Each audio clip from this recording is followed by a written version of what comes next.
What is up, everyone? Welcome back to the trading world. Guys, we're going to be reviewing price action for yesterday, Friday, July 19th. But also, guys, thank you so much for 1,000 subscribers. You have no idea how much that means to me. Guys, and we're not going to stop till all of us turn profitable. We're going to do it, and we're going to keep showing up every single day because that's what's going to get us there. So, if you like this type of content, if you're new to my channel, my name is Jake. I cover the market daily, covering how you can trade NQ futures. If you like the type of content, definitely consider subscribing, leaving a like, following me on Twitter, and checking out my completely free Discord. The link to that is in my bio. All right, let's talk about the market yesterday. So, it was actually pretty straightforward, and I know that I messed up yesterday, but I think that's mostly because I was out of it. This should have been a really straightforward day, and I'm going to go over exactly why. On the higher time frame, we get probably the most obvious S&P in the world, where, look at this. S&P makes a lower high. This was right after market open. And this lower high is into this 15-minute BPR. You see that? Overlapping with a BPR is when you have a bullish fair value gap and a bearish fair value gap that overlap with each other. So here we have the S&T. Once again, S&T is when one asset makes a higher high and another asset makes a lower high. When those assets are correlated and you get that break in correlation, that is a sign of a reversal, right? So we see that we get this S&T and it forms within this 15-minute imbalance on S&P.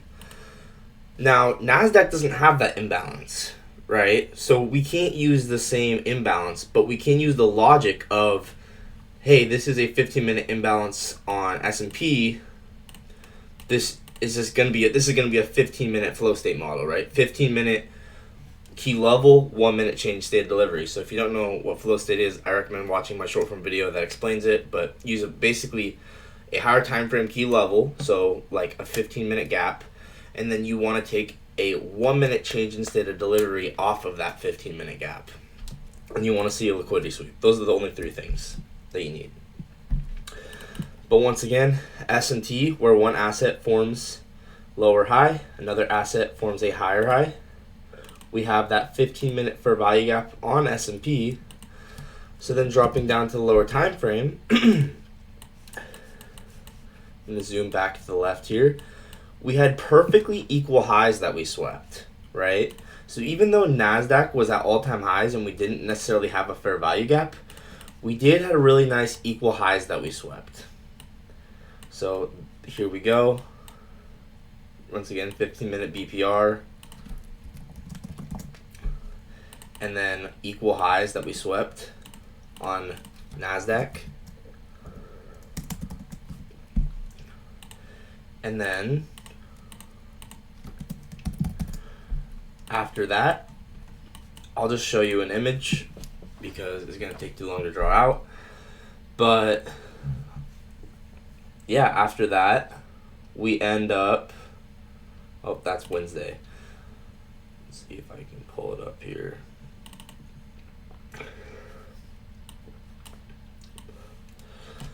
We end up getting so that manipulation above those equal highs, and then we get a 1 minute change in state of delivery.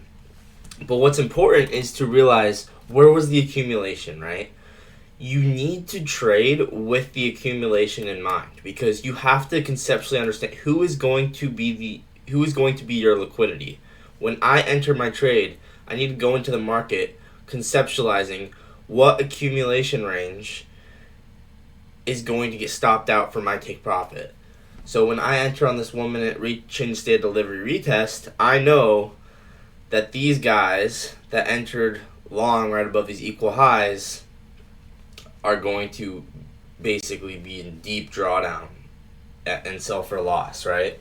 So you have to understand the market in terms of pairing orders. If I enter a 1 minute change state of delivery, I have to have it make sense with accumulation, manipulation, and then distribution. I could probably explain that a little better another time, but you guys basically get what I'm saying. And then, another thing that I liked in the morning was we ended up getting this nice IPG with SMT where we get accumulation, we get SMT with this low, we sweep it out. And I like this sweep, even though we don't sweep the entire range lows. It's still a nice sweep with SMT, and it goes somewhat deep into the range. So most people are stopped out by this time. Then we get a 3-minute inversion, and once again, we did have those equal highs above from before.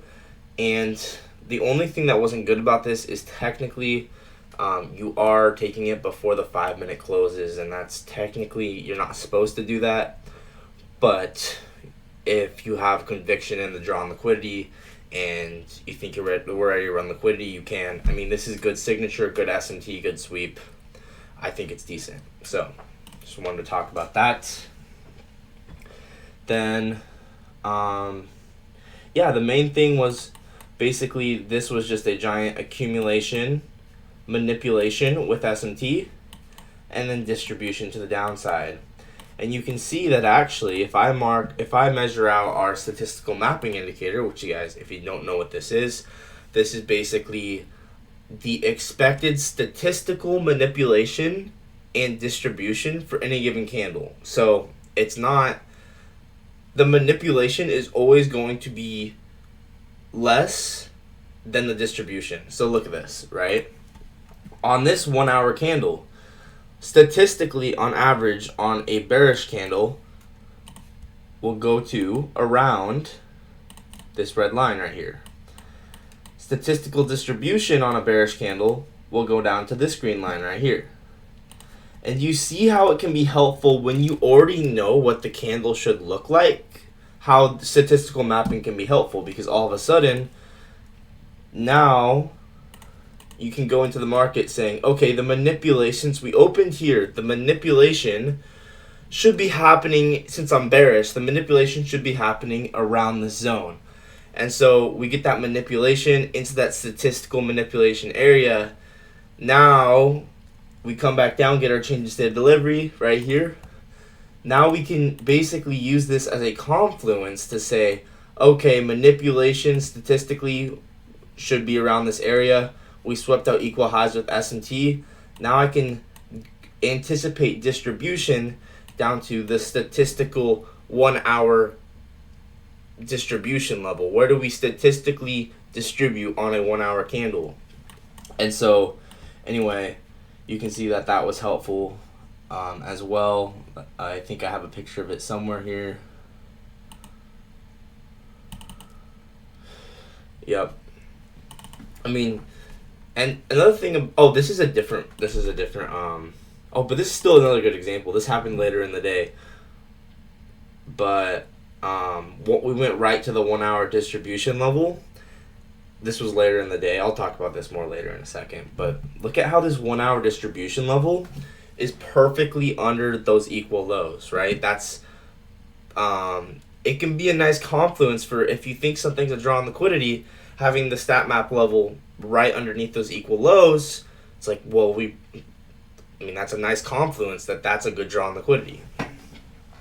So anyway, point is, having this as the bearish manipulation stat map level was a nice confluence if I'd seen it in the moment, right? And then we distribute down to these lows.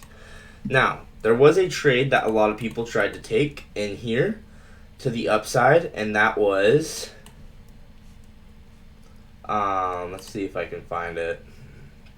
That was this inversion to the upside here. So Dodgy talks about this, 1 loss, 1 break even, and he's talking about this trade right here. We had data highs above, so I guess this was orange folder news. There was some orange folder news that came out right at 10 o'clock, and if you guys don't know, typically when you get an inverse fair value gap going up to data highs, that's going to be really a nice trade. So in general, this was nice, but this is personally why I don't necessarily take all the same trades Dodgy does. I mean, a lot of people did really like this, and to be fair, it was pretty decent. But I hate taking inversions when it feels like you're on the sell side or on the wrong side of the curve of a model, right? Like it feels like we're in free fall. I don't personally, it's just my own personal way I like to trade. I don't like taking these inverse or value gaps. Like I know this is a good inverse or value gap with good signature, but I like to wait until we kind of start to get the other side of the curve to show up and then take the inversion. But then again, like everyone's different, right? Maybe I'll see more of these work out, and I will start to like to take those. So, another thing I want to talk about is we had 15-minute gaps that were just holding price all day long, right? We had 15-minute gap here that held price. So 15-minute gap, and then sweep, and then 1 minute change of state of delivery here, right? You see how the market respects these change of state of deliveries. 1 minute change of state of delivery.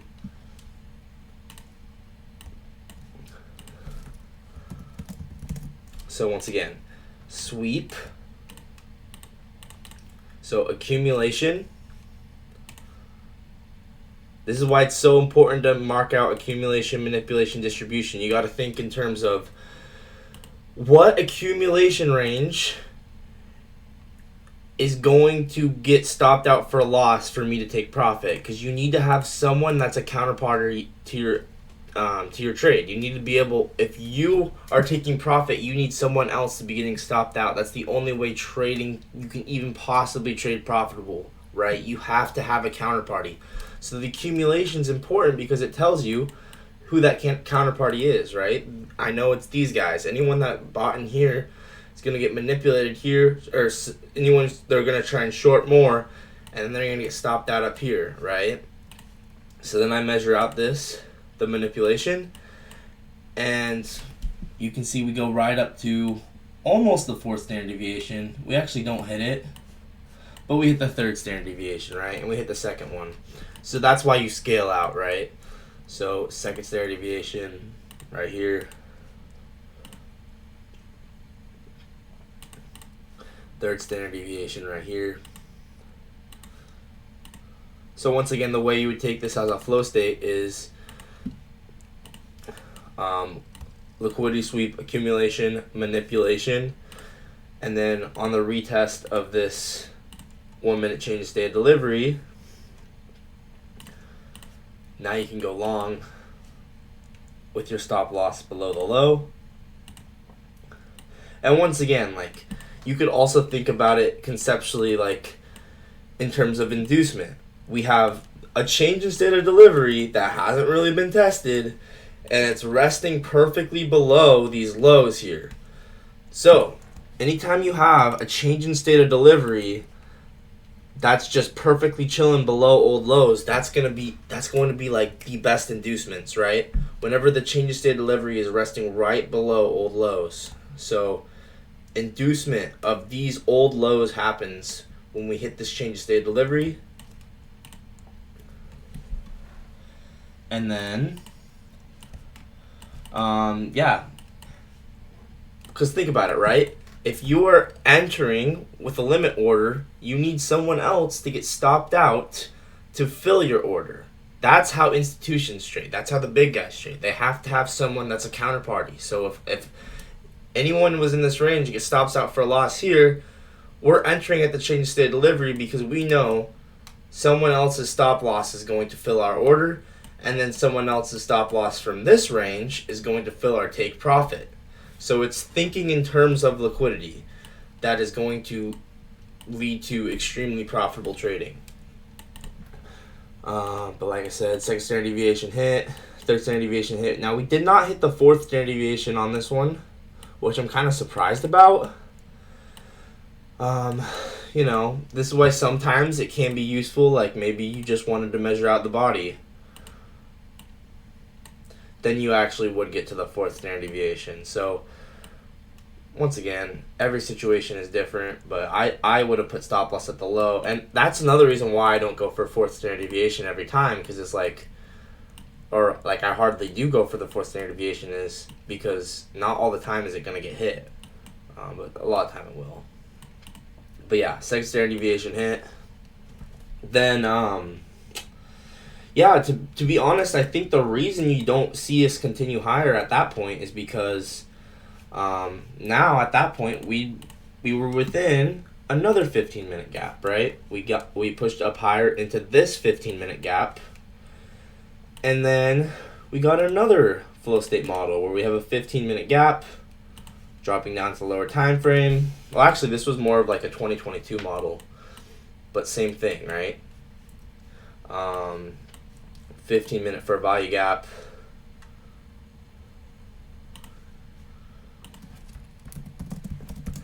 And then, so liquidity sweep, break of structure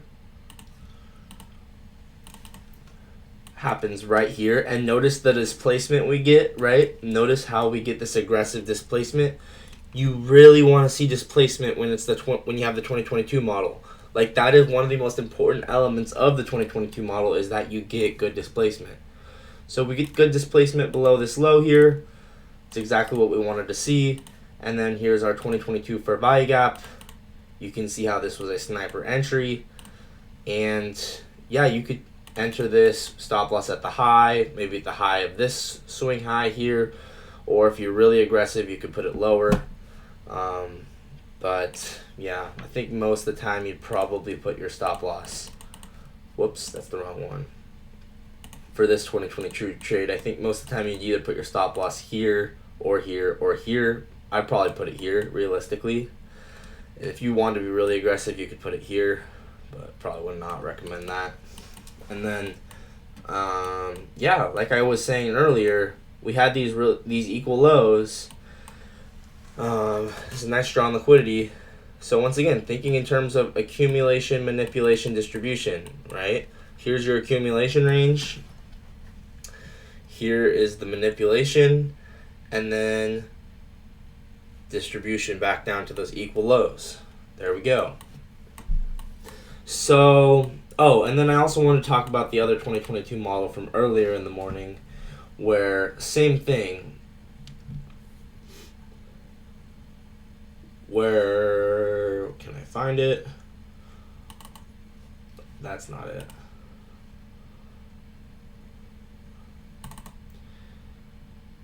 So yeah. Notice how we sweep these equal highs. We get our break of structure here, and then we measured this displacement leg from premium to discount. We have a 2022 gap in premium. And guys, I messed this up. When I took this as an inversion, and I was so offside. I mean, we had a giant SMT. We swept out these equal highs. So sometimes you'll inverse a fair value gap, but you'll actually still be offside if you don't have the drawn liquidity right. So you can see we inverse this gap, but this first presented fair value gap, even though we inversed it, still held price down. Oh, another thing to note is notice this volume imbalance. Anytime you have a volume imbalance that is right above a 2022 gap, so we swept out the equal highs, we broke structure, volume imbalance just sitting right above this 2022 gap, that's going to be a sniper entry. You see how precise that volume imbalance was, right? Where we sweep, break structure for value gap, this volume imbalance, it's going to be very reactionary. You see this volume balance? The volume balance is right there. You see that? Look at how precise that reacts, because think about it. It's like the backboard in basketball. I was talking about this on stream, where when I shoot in basketball, if I launch it too high, it goes too far, because the 2022 gap is the entry for the 2022 model, right? But sometimes we're going to dig a little past it. And when it does that, this volume balance is going to be even more of a sniper entry, right? And when you can have an even tighter stop loss. So that's something that most people don't talk about. And but yeah, look for these volume imbalances that occur above these gaps. And to prove this to you that this happens a lot, this is not just me talking, this happens a lot. Like one of my favorite examples of this was on the daily chart where we had let's see if I can find it.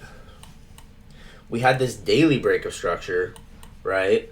So we swept out this high, we broke structure right here. And then we have a daily gap, right? Check out that daily fair value gap right here. Or maybe, actually this was better as a 4 hour, to be honest. Same thing though. 4 hour break of structure with very nice displacement. We swept out these highs. So we swept out these highs. So at this point, we get a very nice break of structure, 4 hour break of structure. So we have this 4 hour gap. That's a really nice 2022 gap.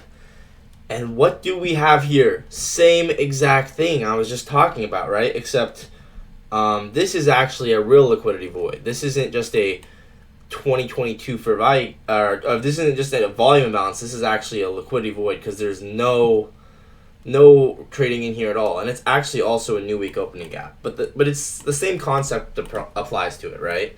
We have the 2022 gap, and then we have the liquidity void just chilling above the 2022 gap.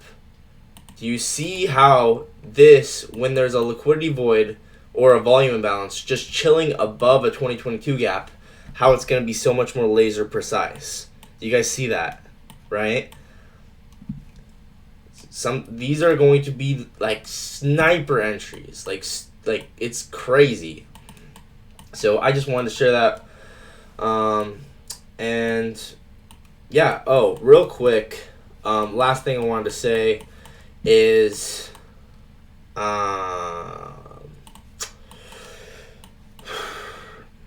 else do I want to say? Oh, if you made it to the end, you get to know about this. But yeah, this is the one I want to use. So you can measure out pretty much any accumulation you want to do range projections, right? Because the market is everyone's constantly measuring out all these ranges. It's just a game of liquidity. So it doesn't really matter what accumulation range you measure out. Just measure it out and then make projections, because above those ranges, sell orders are going to get placed, and then below those ranges, buy orders, because it's all a game of liquidity, right? So look at this: -1, -2, line up at the manipulation,